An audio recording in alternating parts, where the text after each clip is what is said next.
Welcome to the Dream Journal. From the studios of KSQD in Santa Cruz, the Dream Journal is a weekly show where we explore the power of nighttime dreams through conversations with dream experts and with listeners like you. In the house behind, the life you find is something understood. So there's no those vital A dream can be meaningful even if you don't know what it means.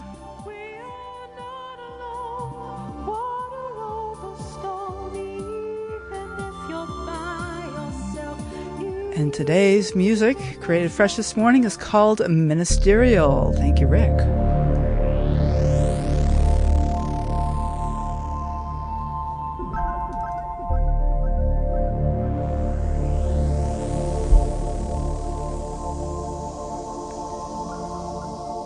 Dreams are the first murmurings of our next big ideas and the early whispers of oncoming crisis. In isolation, their signal is lost to the noise of our subconscious, but viewed at scale alongside the dreams of others, the patterns become clear. Our guests, Codreaming founders Emily Cook and Kyle Napierkowski, will talk about their work of mining large dream databases to foresee societal shifts, including some interesting correlations involving patterns in dreams around President Trump. I am your host, Catherine Bell of Experiential Dreamwork, and welcome to the Dream Journal. We're happy to welcome Emily and Kyle in the station here in person. So, Emily, hi. Emily Cook. Hi, Catherine. Thank you so much for having us here today. Great to have you. And then Kyle Napierkowski. Hello. Thank you, Catherine. Excellent. Well, we were together at the Whittier Dream Conference in March, the IASD Regional Conference, and I was just really impressed with these two, and they have a lot of interesting things to say about data. And as a scientist, I am interested in data since my own dreams are so crazy, but maybe if we bring together many dreams, we can start to make a little sense of things. So Dr. Emily Cook and Kyle Napierkowski are co-founders of the Center for Organizational Dreaming, where they help organizations understand their customers, employees, and cultures with insights generated from dream analysis, and their webpage is codreaming.org. Okay, so Kyle, why don't you introduce yourself, please? Sure, yeah, and again, so I'm Kyle Napierkowski, and I'm a data scientist, a technologist. Background is in working with big data, so very large-scale data for doing advertising and sort of finance and, really any sort of big data application in, kind of startup and Silicon Valley companies. I got really interested in dreams maybe almost a decade ago for my own personal development sort of work. But being the data dork that I am, I fell in love with dream analysis on looking at my own dream journal. And that led me to working with dreams at scale here at the Center for Organizational Dreaming. Okay. Excellent. Thank you. Kyle and Emily Cook, why don't you introduce yourself? Yes, thank you. So my name is Emily Cook. For the last 10 years, I've worked as an organizational psychologist. So I spend a lot of time trying to understand populations, what matters to them, what they're worried about, what their hopes are. And over the last few years, I have been using dream data as one of those sources for that purpose. My background actually originally is in neuroscience. So I did my PhD in neuroscience before pivoting and moving into organizational psychology. Okay. So, like I was saying in the introduction, the individual dreams can be very, very crazy. And yet you're looking at large databases and within an organization and in some cases larger, nationally. Where do you get your data and how many dreams do you consider? Yeah, so our data comes from either, like you said, publicly available data sets or data sets from that we collect through surveys and sort of employee engagement with employees, customers, that sort of thing. So there are some big public data sets out there. People want to share their dreams. It's something that there's something about having a dream but wanting to share it with the world. Maybe get input from other people, but just to share it feels good. So data sets out there there's dreamjournal.net. Reddit is a big data source of people sharing their dreams and talking about their dreams. And there's other sites like that we work with to look at at what people are doing without having to go and collect that data ourselves. Right, because how do you contact that many people? And I know there's a lot of apps where people can have a journal and they can record their own dreams. Do those apps sometimes release their data anonymously? I assume that all these dreams are anonymous. Yeah, so some of the these providers there's a couple. We actually have a web app that we use, and actually Emily and I track our own dreams in there, and you can go to dreamscope.org is that site if you want to check that out. But there are a number of other apps. Elsewhere is a very popular one that we like to recommend. Some friends of ours that we know through the Dream community have built that. And that was built explicitly, too, with the intention of collecting data for, initial, to help the individual, but also for science. Exactly. Right, because as you say, there's a lot of individual benefit that can be gained by sharing dreams, and yet there's also very interesting information on the large scale as well. And I just want to back up a tiny bit, because there's something really fundamental about the urge to share a dream. And there's something, we don't necessarily need anyone to say what it's about. Just to speak the dream out loud can be really powerful, and that's something that I'm a firm believer in. And part of the mission of this podcast is to get people interested in sharing their dreams, and it's something that's just very satisfying. But they're also extremely personal. So it's good that these things are anonymous, because individual dreams can be very revealing and embarrassing, and yet there's power there. There's something there. So you're talking about these large data sets, and I guess I'm curious now. We talked about for the more general apps. So what about for an organization? Because I would think that would be to get people who are in the organization it's a smaller number of people, and so it's a little more revealing. Even if it's anonymous, you might have concerns about privacy. Absolutely, and I think that indeed privacy is one of the main topics that Kyle and I talk about all the time. How can we do this in a way that's ethical? That is, absolutely ethical, respecting privacy, of course, always centering the dreamer as the owner and the expert of that dream. So maybe to rewind a little bit, how I ended up with dreams. I guess that's the question for all of us that are interested in dreams. How did we find dreams? How did dreams find us? So a big part of my role is understanding organizational culture. So often in my career, I enter organizations when there's a problem. So something that we talk about a lot is a toxic culture. So what happens when the culture goes wrong, when it becomes abusive, when people are too scared to speak up? We've all worked in places like that. And we all know how terrible it can be for your health, for your career, for your personal life.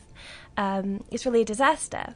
So something that I spend a lot of time doing is trying to understand what is going wrong in organizations. It's never an easy job. People don't like to speak up often, especially in these environments. Right.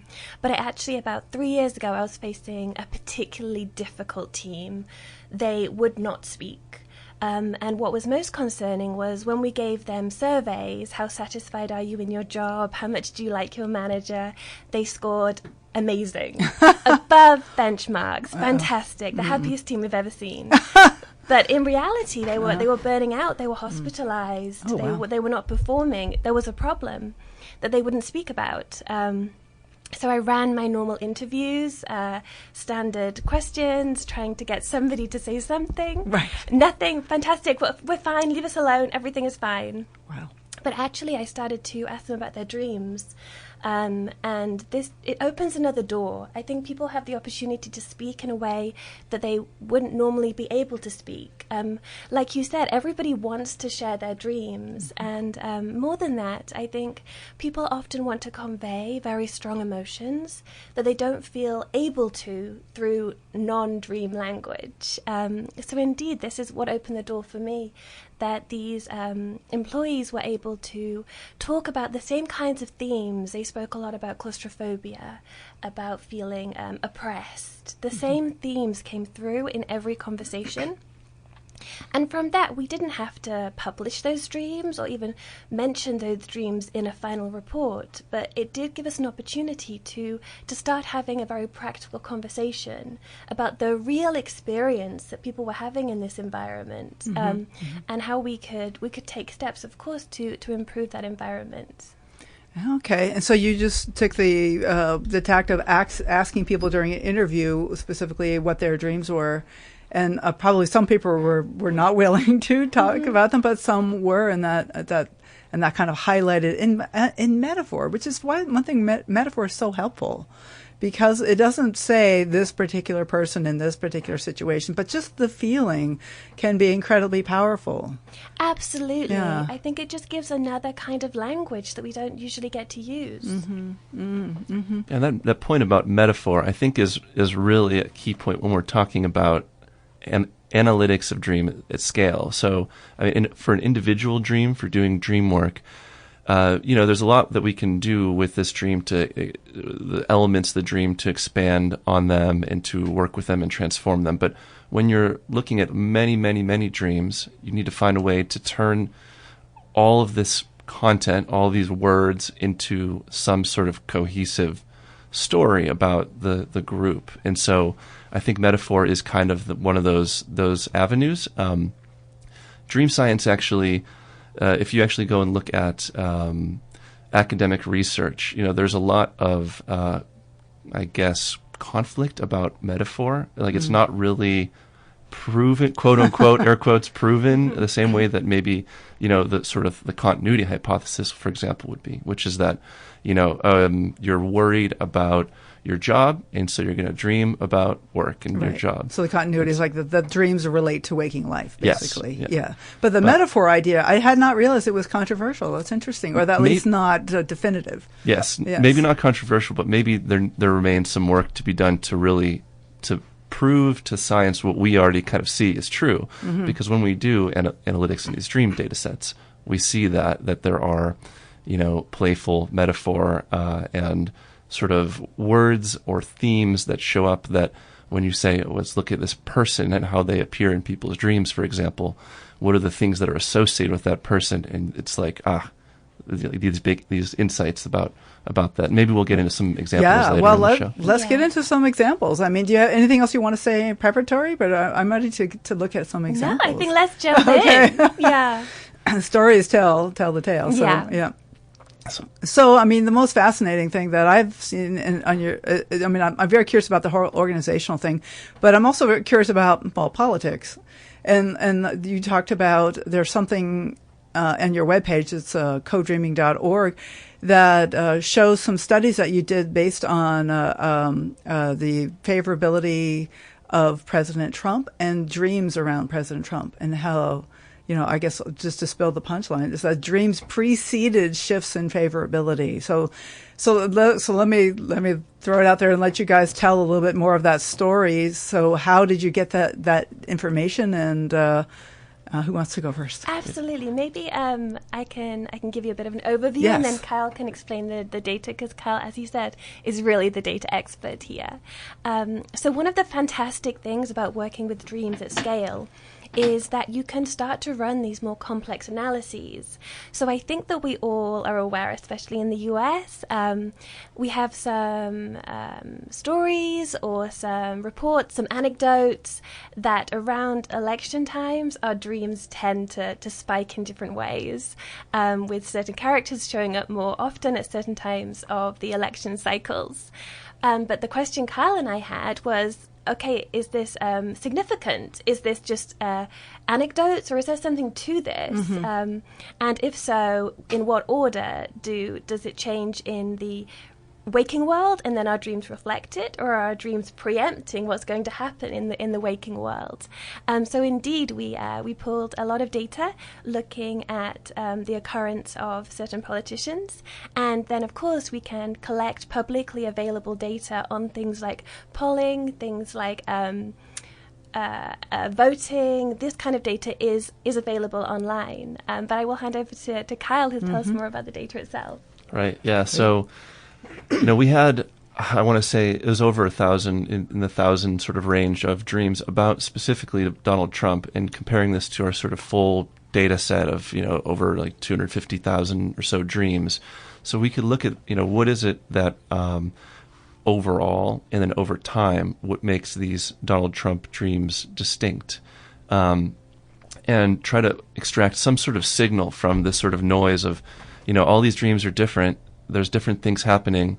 Donald Trump is, composed as a character in different ways, but just what overall makes that different. And so we did that. We had a set of different sort of themes that we were able to pull out of of his dreams, and then compare on sort of a statistical basis how often are these themes showing up in Donald Trump dreams versus any other average dream that's showing up. Right, because not everything is about politics. Also, a lot of people are having like relationship issues or job issues, and so there's these other themes could come in around dreams that even have Trump as a dream central point. I mean, that could be part of that. But when you get a large numbers of dreams, then you start to see patterns, right? Yes. So even before getting into the those themes, just one thing that we saw that was interesting was that Donald Trump is kind of infamous for this sort of all news is good news sort of thing that he does, right? He's always in the news. He's always on people's minds, and that's a strategy to whether you're the good guy or the bad guy, being top of mind is a good thing if you're trying to get attention and generate votes and participation. So we found, first of all, that even that just simply are people dreaming proportionally more about Donald Trump over time, and on those months where we looked at a month by month basis, if there were a higher proportion of Trump dreams, that would predict the following month's change in polling. So more dreams was better, whether they were good or bad, whether they were positive dreams or negative dreams. So, it wasn't, this is like overall on average, it wasn't perfect relationship, but. So this is just the number of dreams, never mind the character of the dreams or the tone. Yes. Yeah. Okay. So even that was interesting because it's like we kind of talk about that, but you see that, like something that I like to say is, before we kind of talk about what we're going to do before we do it, but we dream about these things before we even talk about it. Ooh, interesting. So you don't have to be kind of like a woo sort of we're predicting the future through some spiritual or metaphysical means. You don't even need to go that far with dreams to say that there's some predictive power, that before we have awareness of what we're going to do, what we think, we're going to have these dreams about the concepts. Ooh. So that's interesting. That's because I've always felt that, but I never saw there was any evidence for that. I mean, that's something that could be a really powerful outcome of your research, is to show that the dreams come even before the actions. And now we've kind of hinted at it, but maybe you could summarize some of the data about how showing that dreams precede like polling changes. And how far back does this data set go that you're talking about with Trump, around Trump in particular? So we have about 112 months of Trump dreams, because of course Trump existed before he ran for election. Right. So what we see is, of course, earlier in the data set, he's co-occurring with themes like celebrity, whereas later in the data set he's co-occurring with things like other political leaders, which is what we would expect. But indeed we can mirror the progression of Trump in our waking lives in the dream world. Okay.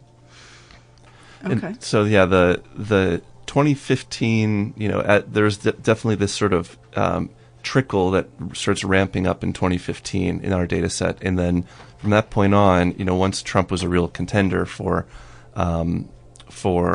the presidency, there's data sets on his polling results through Gallup and these other polling entities.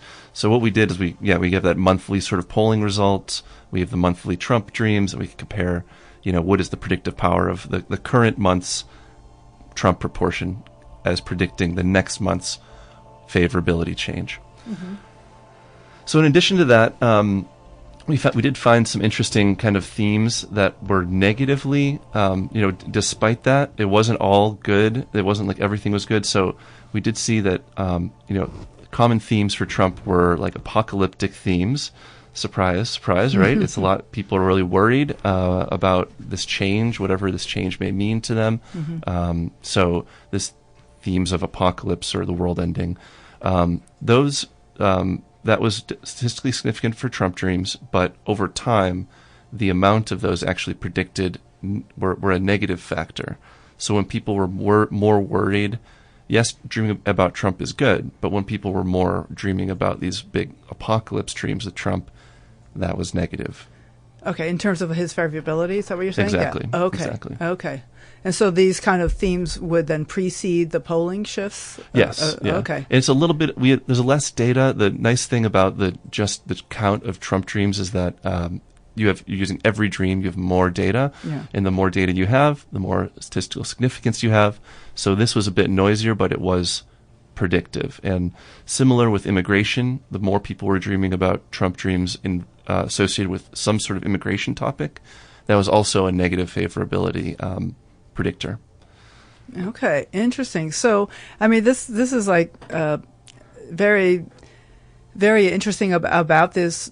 What it says about our politics but I think like what you were saying, Kyle, right now a few minutes ago, is that it's even more interesting that the dreams themselves precede our words, like the dreams precede our actions. And so there's something that's happening in the level of dreaming before we actually change our behavior. Now, there's any number of people you can talk to who said, oh, the big dream changed my life.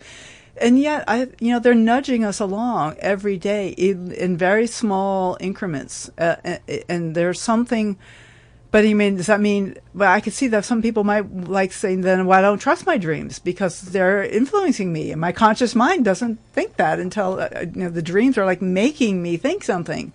And I wonder if you have any comment about that, either of you. Absolutely. I mean, it's always very frustrating when you have a dream that feels so very distant to who you are today. Right. So a dream where you're perhaps not particularly pleasant, or or things are happening, and you think, how did I dream that? That's not part of me.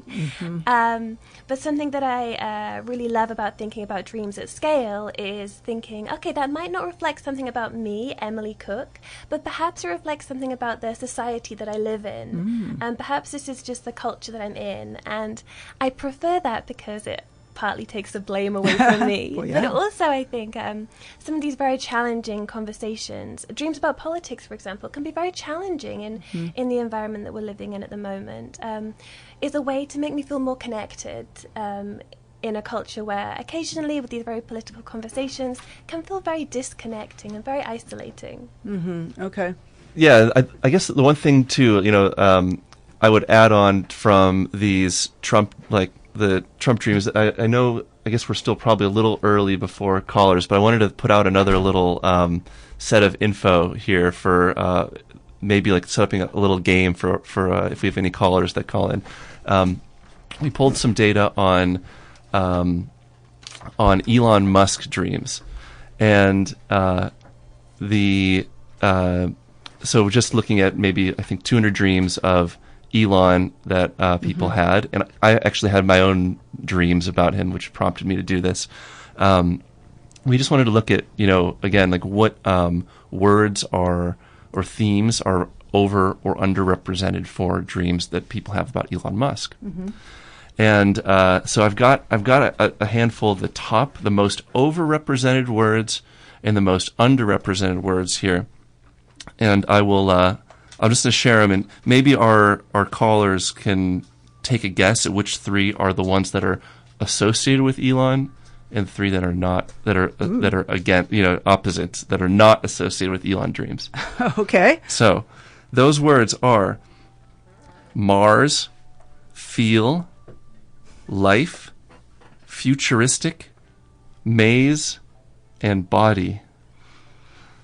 So we'll see. We'll see if anyone wants to. Maybe later in the show. Yeah, I'll repeat give the them. results. Like maybe we can repeat them like after the break. I have a few thoughts about that though, but I don't know. It's like whoa. Yeah. Okay. Because you see, these patterns, I guess I'll give some hints to it, but like you see these patterns which sometimes they're very obvious, and maybe there's some words in there where you're thinking, okay, obviously this is an Elon word, right. But then there are the ones that are less obvious that really get you thinking, like scratching your head a little bit, like, oh, that's really interesting.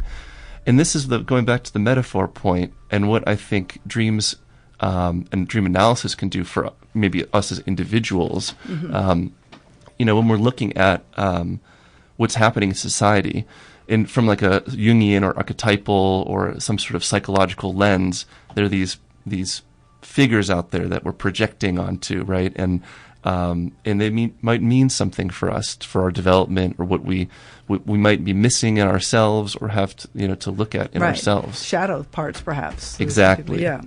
Yes, and so that's something after the break, I definitely want to get into some more personal things. I know that you two have some things to say about your relationship and the dreams that you've had, but let's talk a little bit about the future of data science. So how is this going to be useful going forward? And Emily, you've mentioned using it in organizations, and that's certainly very valuable. And what other applications do you think it has for the future?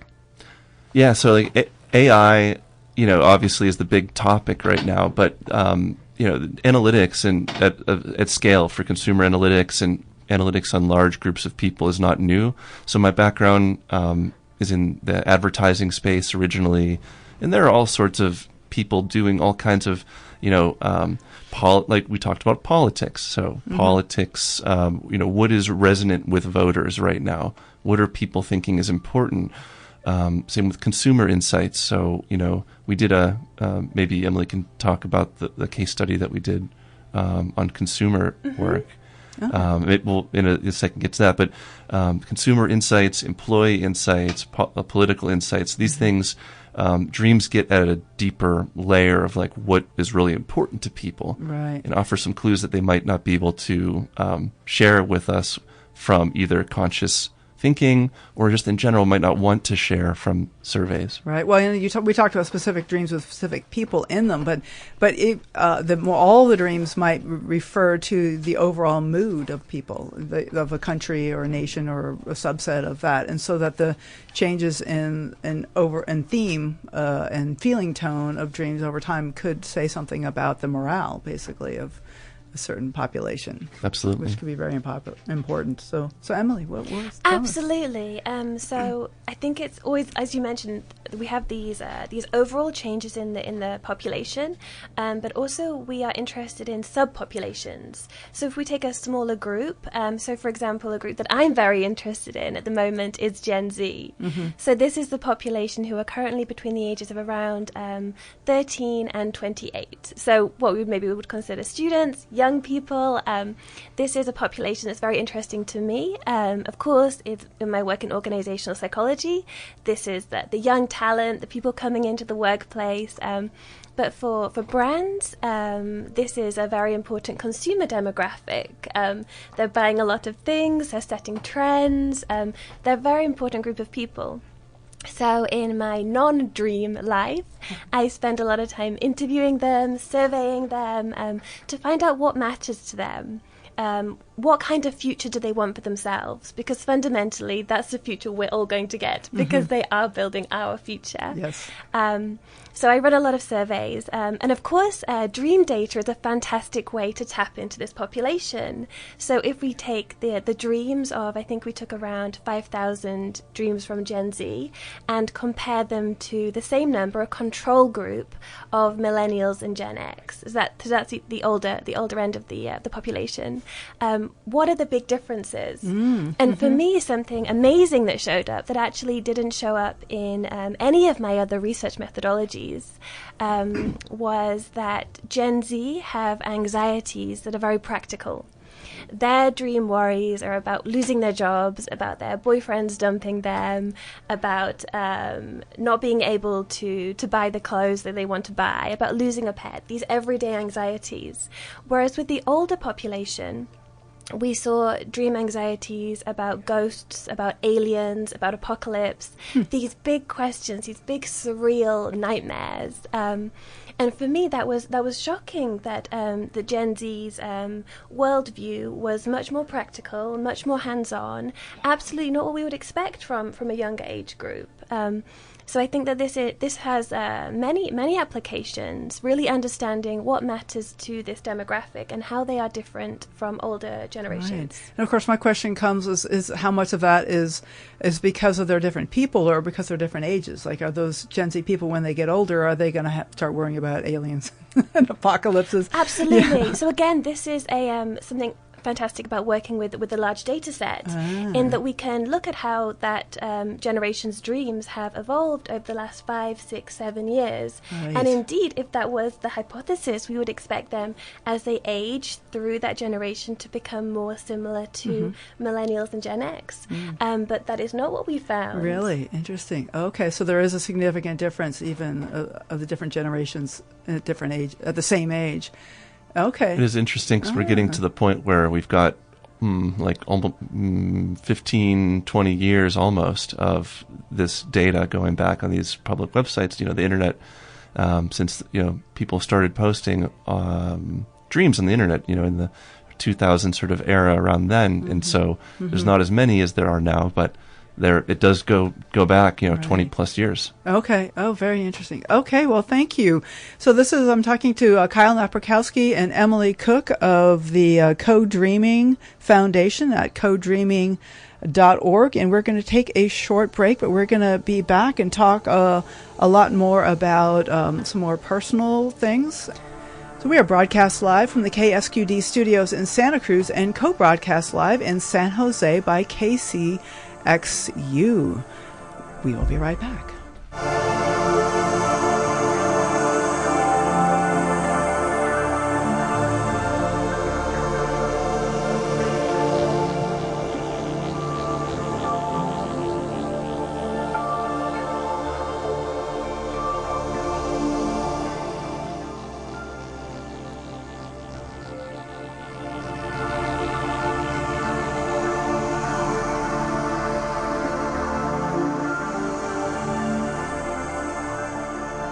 You are listening to The Dream Journal. My name is Catherine Bell of Experiential Dreamwork.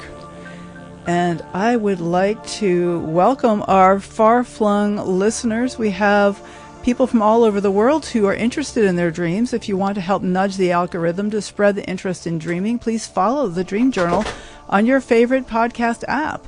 You can also find out about upcoming shows and pod drops by following hashtag The Dream Journal and at Experiential Dreamwork on Facebook, Instagram, and LinkedIn. I also have quite a few videos on YouTube at Experiential Dreamwork.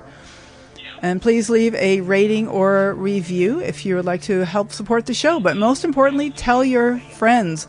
We are interested in encouraging people to talk about dreams, and that's the most important thing that you could do from listening to the show. Also, please contact me if you'd like to be a guest on the show to talk about a new book or to let folks know about your dream-related offerings. Next week, the Dream Journal welcomes poet and author, psychologist Alyssa Spungen. She'll be reading from her new book, Spiral Staircase, a meditation on alchemy. We haven't had a poet on the show in a while, and it seemed like it was a good time for that. All right, so we are talking today to Emily Cook and Kyle Napierkowski about large databases of dreaming. They are founders of Codreaming Foundation.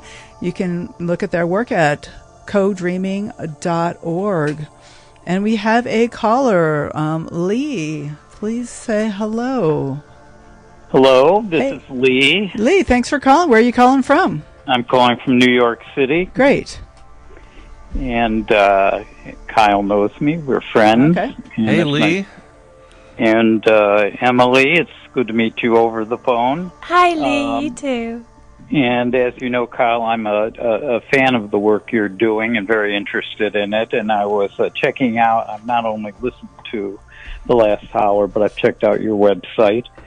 And there are two things the audience might want to know about me prior to my responding to the last segment, is that I have been both a boss and an employee. I was the top executive of major media companies, and at the same time, I was a employee in relationship to having my own boss and authority to deal with on the job. Now, when I saw the Gen Z material that you got through the big data, I was struck by actually one comment that scrolled by underneath it, one of your anxiety ridden about the job and workplace. People referred to the balding white man who was kind of the evil character in the dream and the oppressor. And then I said, well, hey, I'm a 71-year-old balding white man.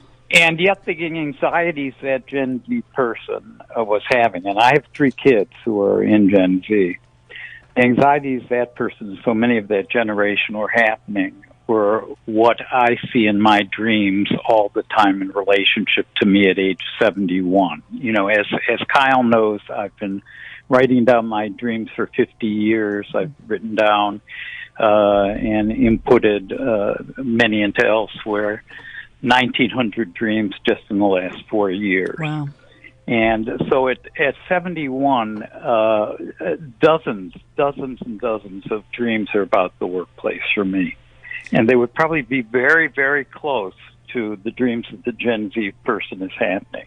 In fact, I'm not the bald, white, oppressive boss in those dreams. The me who is in those dreams is either between 25 and 32 years old. Gen Z on the cusp of millennials in this. The one who is experiencing, who I'm watching in these dreams, that information, that relationship with the boss, the one who is worrying about whether they'll pass the test or get a job in the law firm or at the newspaper, will keep the job, will be replaced by AI, whether who is angry at the authority and wants to manage that anger in order to succeed in the job. That person, as at 71 years old, at the end of his career, is having the same type of anxieties as the Gen Z person is at the beginning of theirs. What that suggests to me is that there is a type of organization in which this sort of information and storytelling could do great good if harnessed well. And it might be in organizations like AARP or organizations like Encore Careers, in which it can bring together conversations over work, future work, looking back on your life of work, between the generation at the end of their careers and the ones at the beginning. Imagine them coming together, telling the stories of their anxieties backed by some of the big data research, which says that these anxieties appear and occur in these generations. It would open up new vistas while helping to heal and give people a direction forward in their work lives and post-work lives. That's great. Those are great ideas. Thank you, Lee. And I think it's really interesting that you bring up just, dream researchers say, that their dreams are more similar than they are different, really. We talk about the differences, but across cultures and across time, people are dreaming about the same general things, the conflicts that we're having with our partners or, worries about work or anxieties about work. Yeah, so things are more similar than they are different. Maybe those differences are things where we can learn something about what makes us unique, as whether it's us individually or groups of us. But yeah, also there's probably a lot more similarities, like you said, in the workplace than there are differences, even 50 years apart between someone that just graduated college and someone that's at the end of their career.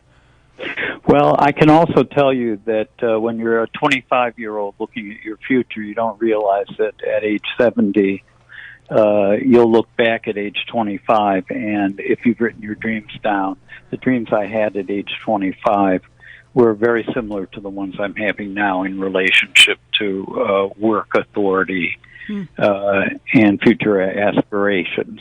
It's kind of stunning. That is interesting. You're very eloquently. I really appreciate how well spoken you are.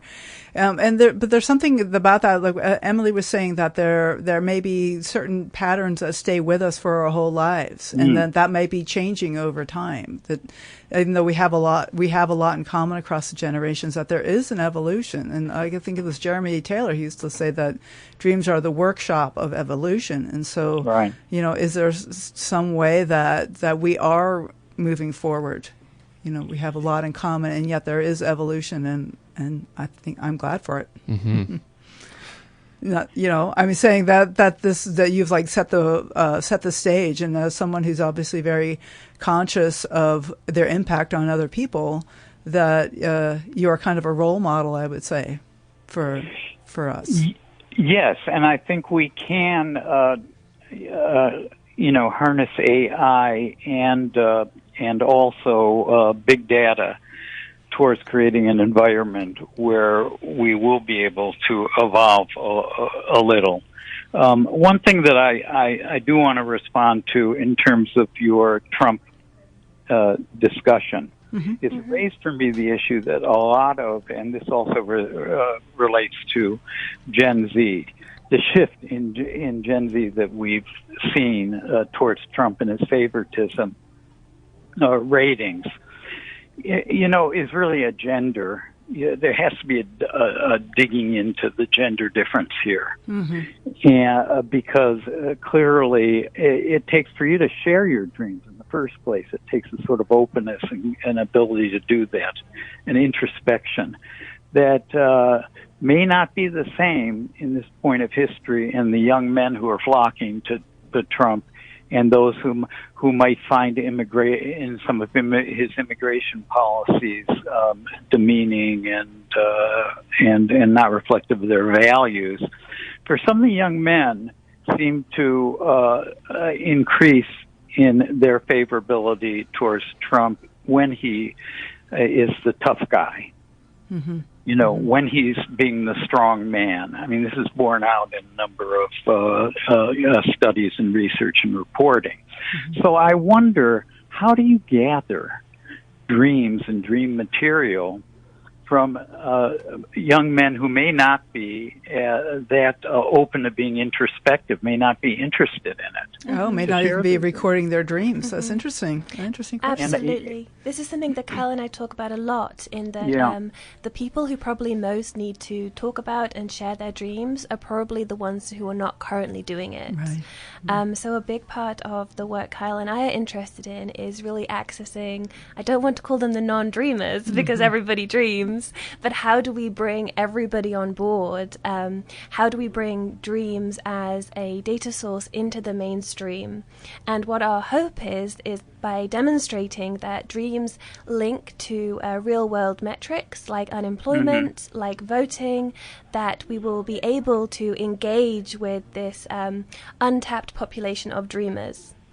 And one thing that raises in terms of your organizational focus is that the way to institute insights and learning and cause action within an organization when it involves employees is through the human resource department. So you would need buy-in from human resource departments, I would imagine. And it's incumbent upon those human resource to gauge the benefit for the company, but also for the employees. How can you help employees succeed and companies succeed using dreams? Well, plus modeling by higher ups, by modeling, yes. by the, And are there enlightened higher ups who? How do you bring them along? How do you find the ones who really can be your allies in this venture as a challenge, but maybe and it may be the most important to create action organizationally?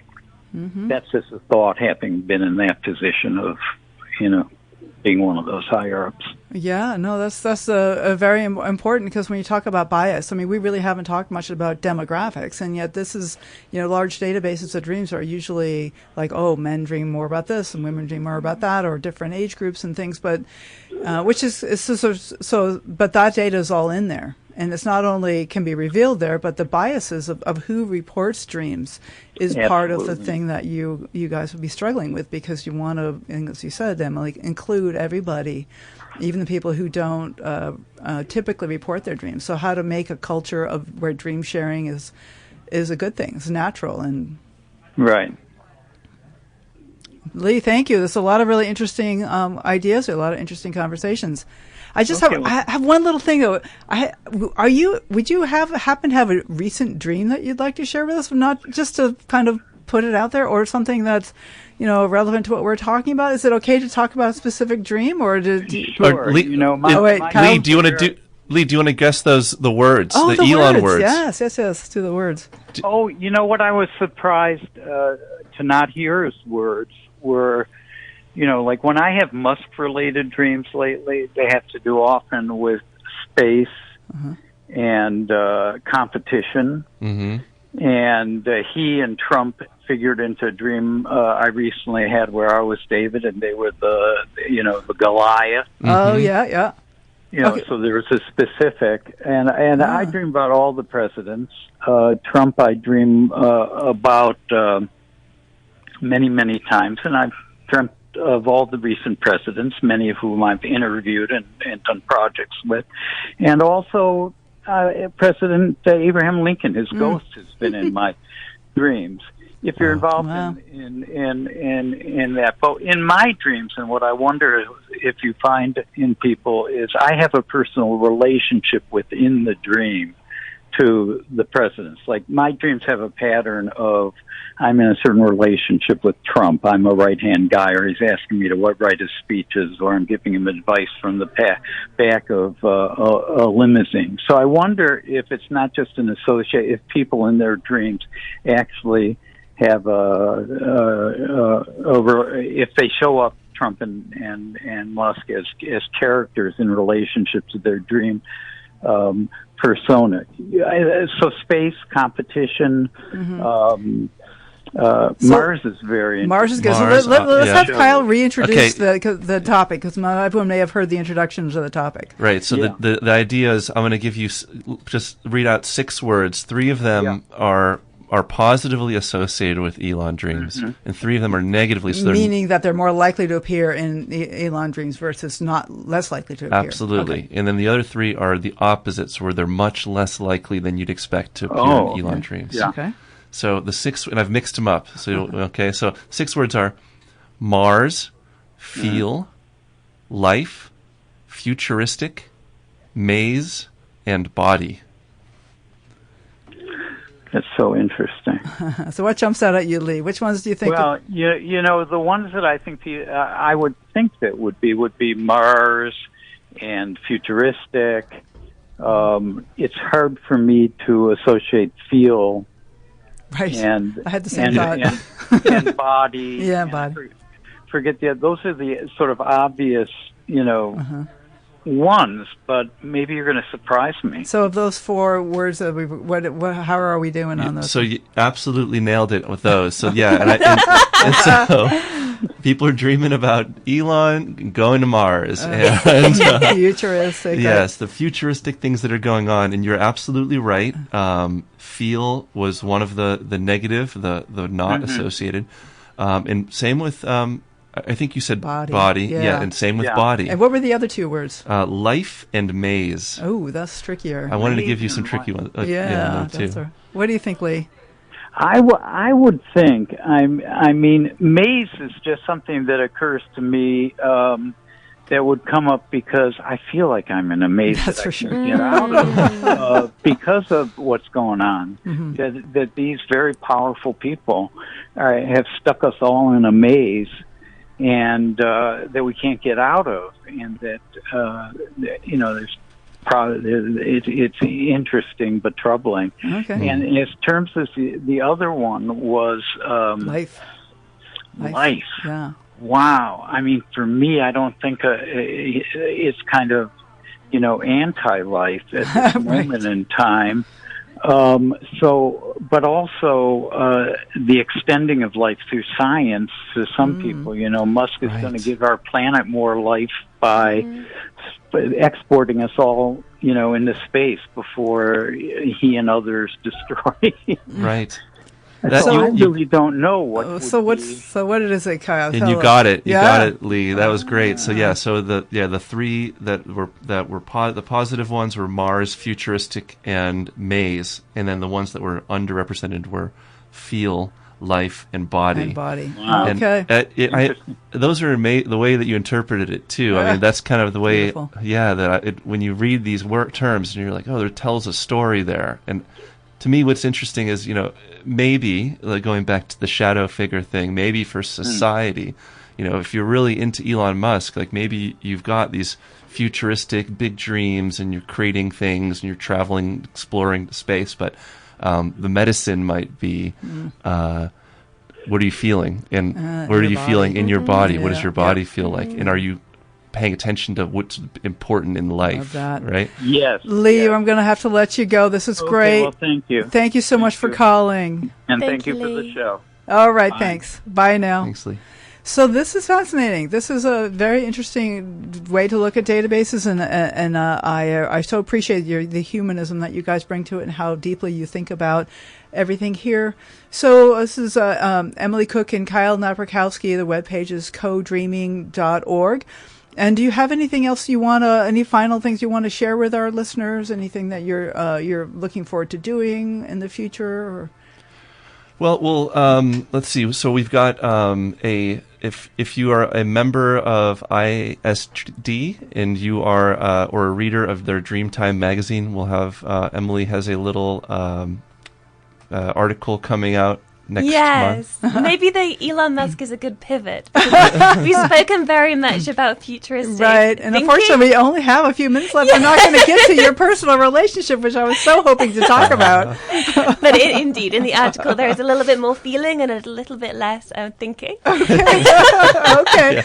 So we'll have to stay tuned for that next article coming out. So just as a highlight, you guys used your dreams to look at your relationship? Is that? Absolutely. Well, I mean, we met at ISD last summer, so I think that it's natural that our relationship is also relatively dream focused. Right. Yes, for better or for worse. I'm not sure, but okay, definitely bold. Oh, good. Well, so this is a recent collaboration. You have a lot going on. This is just wonderful. Yeah. So check us out there, and please feel free to send us a note. Check out our website, and we'll be posting. We have actually on our website on codreaming.org. There's a link to a news and sort of dreams in the news section where we're trying to collate different mentions of dreams at scale in society. So that's our work, but other people too. So if you want to see what interesting things about dream analytics at scale are going on.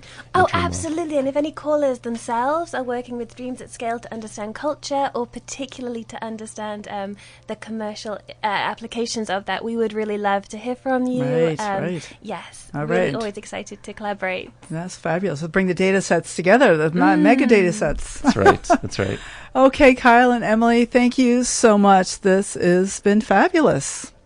Thank you, Catherine. This has been great. Thank you so much for having us. All right. So, thank you all for listening. The Dream Journal is produced at the studios of KSQD in Santa Cruz, and we are live every Saturday at 10 a.m. Pacific at ksqd.org.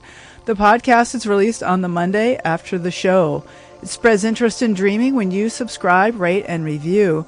I am Catherine Bell. You can find out about my dream coaching practice at experientialdreamwork.com. Email me at catherine@ksqd.org, KATHERINE. Follow Experiential Dreamwork and hashtag The Dream Journal on Facebook, Instagram, and LinkedIn to find out about upcoming shows and pod drops. I'd like to thank Rick Kleffel, engineer and music creator. Audio editing is by Suki Wessling. Phones by Tony Russimano. Intro and outro pieces are both by Mood Science. And tomorrow morning when you wake up, take a minute to write down your dream and bring it to the next Dream Journal.